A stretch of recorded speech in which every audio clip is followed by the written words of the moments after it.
사단은 하나님을 직접 반역하라고 부추기지 않습니다. 재물과 명예를 준다고 약속하고 하나님이 믿을 만한지 시험해 보라고 하면서 은근슬쩍 하나님을 반역하게 만듭니다. 안녕하세요. 마카리오스의 바이블 TMI입니다. 한국의 대학 입시 절차는 계속해서 변화하고 있습니다. 그래서 중고등학생들과 그들의 부모님들은 대학 입시가 어떻게 바뀌는지 계속 신경 쓸 수밖에 없습니다. 대부분은 입시가 바뀔 때마다 어떻게 해야 할지 걱정하며 바뀐 입시에 맞춰 준비하려고 우왕좌왕합니다. 그러나 유명 학원이나 일타 강사들은 입시가 바뀐다고 해도 당황하지 않습니다. 이들의 명성은 대부분 10년 전이나 지금이나 비슷합니다. 여전히 높은 대학 진학률을 유지합니다. 그래서 좋은 대학에 가려는 마음이 클수록 돈과 시간을 투자해 이들의 도움을 받습니다. 그렇다면 일타 강사들은 어떻게 변화무쌍한 입시 제도에도 당황하지 않고 명성을 유지하는 것일까요? 저는 대부분의 일타 강사들은 변화하는 입시의 겉모습이 아니라 입시의 본질을 이해하고 있기 때문이라고 생각합니다. 오늘 말씀은 모든 그리스도인에게 주어지는 사단의 시험의 본질을 보여주시는 한 분의 이야기입니다. 시험하는 자가 예수께 나와서 이르되 내가 만일 하나님의 아들이거든 명하여 이 돌들로 떡덩이가 되게 하라. 예수께서 대답하여 이르시되 기록되었으되 사람이 떡으로만 살 것이 아니요 하나님의 입으로부터 나오는 모든 말씀으로 살 것이라 하였느니라 하시니, 사단은 배가 고프신 예수님께 떡을 만들어 먹으라고 말합니다. 이런 사단의 말은 돈이 없으면 돈을 벌고, 지식이 없으면 공부하고, 차가 없으면 차를 사고, 집이 없으면 집을 사라 등 필요하면 필요한 것을 소유하라는 것과 동일합니다. 그렇다면 배가 고프신 예수님께 떡을 만들라는 말이 왜 사단의 시험일까요? 얼핏 보면 사단은 물질의 소유에 대한 시험을 하고 있는 것으로 보입니다. 그리고 실제로 많은 사람들이 돈을 벌고 공부하고 차를 사고 집을 사기 위해 자신의 능력을 사용하는 것 등을 죄로 여기기도 합니다. 그러나 만약 물질을 얻기 위해 자신의 능력을 사용하는 것이 사단의 시험이라면 예수님께서는 사단의 시험을 통과하지 못하신 것이 됩니다.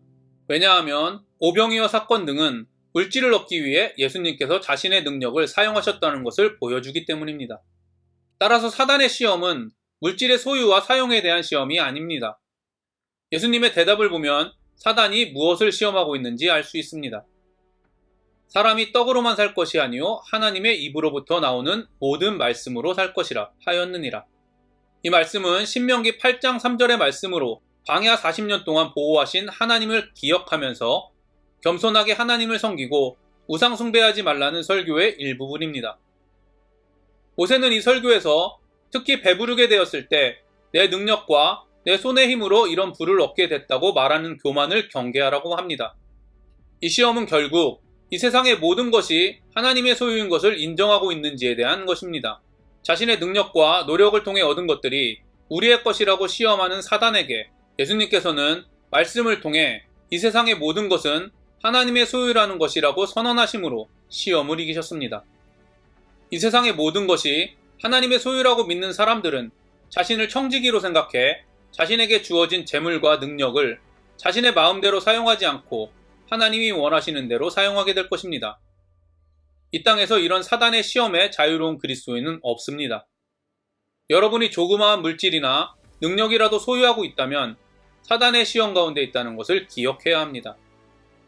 그리고 하나님이 원하시는 청지기의 자세로 물질을 사용하셔서 사단의 시험에 통과해야 합니다. 저는 저와 여러분이 사단의 첫 번째 시험을 항상 기억하고 믿음으로 이기는 그리스도인이 되기를 간절히 원합니다. 이에 마귀가 예수를 거룩한 성으로 데려다가 성전 꼭대기에 세우고 이르되 내가 만일 하나님의 아들이거든 뛰어내리라. 기록되었으되 그가 너를 위하여 그의 사자들을 명하시리니 그들이 손으로 너를 받들어 발이 돌에 부딪히지 않게 하리로다 하였으니라. 예수께서 이르시되 또 기록되었으되 주 너의 하나님을 시험하지 말라 하였느니라 하시니, 사단의 두 번째 시험의 특징은 사단이 하나님의 말씀을 인용해서 시험한다는 것입니다. 이를 보면 하나님의 말씀을 분별해야 하고 상황에 맞게 적용해야 한다는 것을 알 수 있습니다. 사단은 성경에 기록된 하나님의 보호하심에 대하여 시험해보라고 요구합니다. 그런데 사단의 말을 자세히 살펴보면 하나님의 말씀을 인용했지만 하나님의 말씀과는 다릅니다. 사단은 성전 안이 아닌 성전 꼭대기에서 성전 밖으로 뛰어내리라고 요구합니다. 그러나 인간이 반드시 하나님의 보호하심을 받는 경우는 성전 안에 있을 때입니다. 성전 안에서 성전 밖으로 나가는 사람들에 대하여 보호를 약속하신 적이 없습니다. 사단의 말은 궁극적으로 구원을 성전 안, 즉 예수님 안에서만 가능한 하나님의 방법이 아닌 다른 방법으로 성취해 보라고 유혹하는 것입니다. 여기에 넘어간 사람들이 대표적으로 바리새인과 사두개인 등 이스라엘 종교 지도자들입니다. 이들은 예수님을 거부하면서도 구원이 가능하다고 믿은 사람들입니다. 그리고 자신의 행위와 지위를 통해 구원받으라는 사단의 유혹에 넘어간 사람들입니다. 이 땅에서 이런 사단의 시험에 자유로운 그리스도인은 없습니다. 사단은 자꾸 우리를 부추겨서 우리의 능력과 소유를 통해 예수님이 아닌 자신을 드러내라고 합니다. 예수님을 받아들이지 않아도 사랑의 하나님께서 우리를 보호하신다고 속입니다.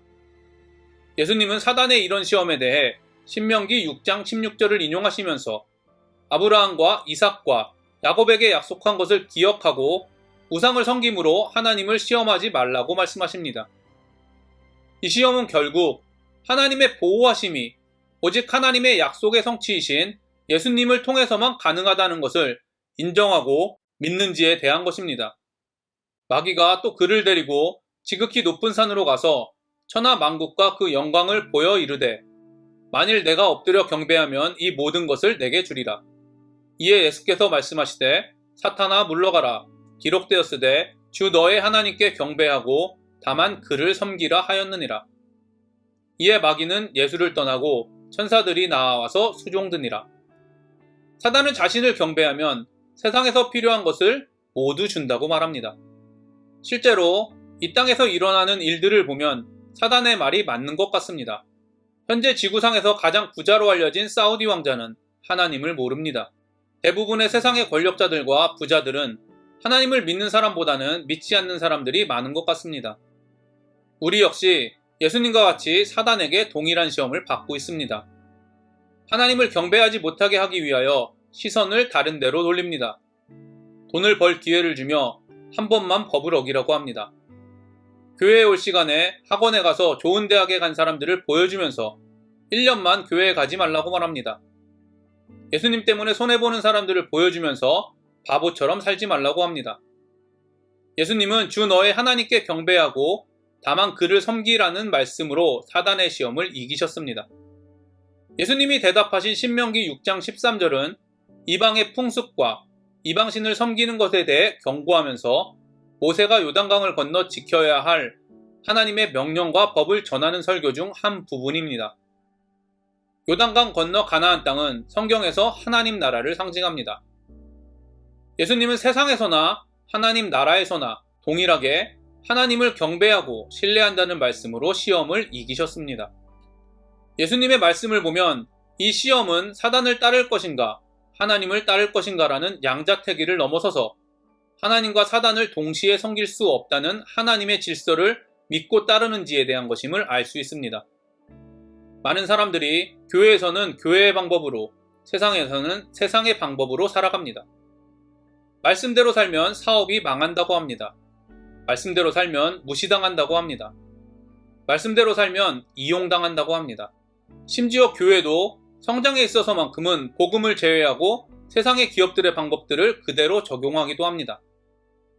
이처럼 많은 사람들이 하나님의 방법과 세상의 방법이 공존할 수 있다고 주장하며 물타기를 합니다.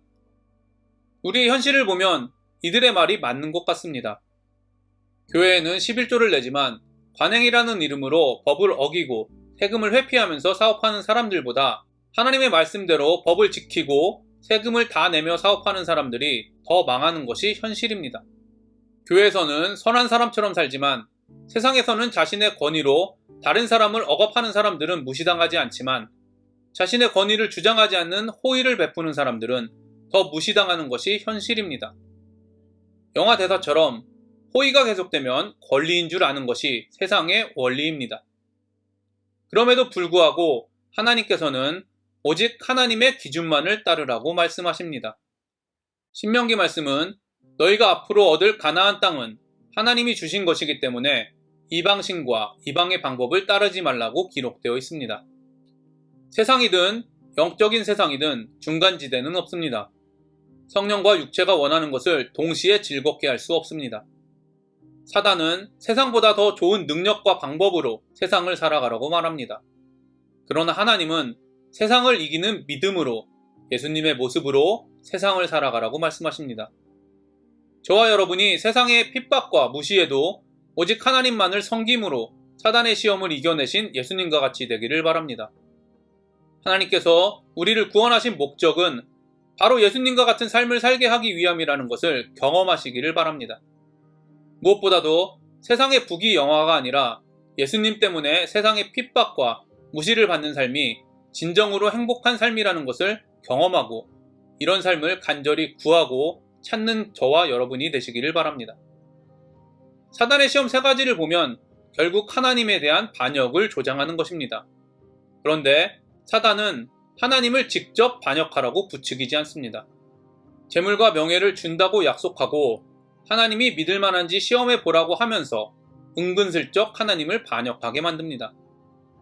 예수님은 사단이 하는 말을 모두 이루실 능력이 있으셨지만 사단을 압도하는 능력으로 대항하지 않으셨습니다. 단지 예수님은 사단의 시험을 떡이 아니라 하나님의 입으로부터 나오는 모든 말씀으로 살 것이라 하였느니라. 주 너의 하나님을 시험하지 말라. 주 너의 하나님께 경배하고 다만 그를 섬기라. 라는 하나님의 말씀으로 이기셨습니다. 예수님은 사단의 시험의 본질을 아셨기 때문에 사단의 시험에 직접 대응하지 않으셨고 말씀을 통해 하나님만을 신뢰하고 경외하고 따르고 섬기는 모습을 보여주셨습니다. 사단을 대항할 수 있는 능력이 없는 우리는 하나님을 경외하고 섬김으로써 사단의 시험을 이기신 예수님의 방법을 따라야 할 것입니다. 괜히 잘난 체 하면서 사단을 직접 상대한다면 예수님의 방법을 따르기 전까지는 사단의 소나기에서 놀아날 것입니다. 모든 지혜서의 결론은 하나님을 경외하는 것이 지혜의 근본이라는 것입니다.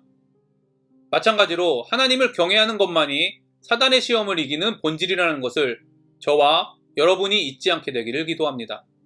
오늘도 행복한 하루가 되시기를 바랍니다.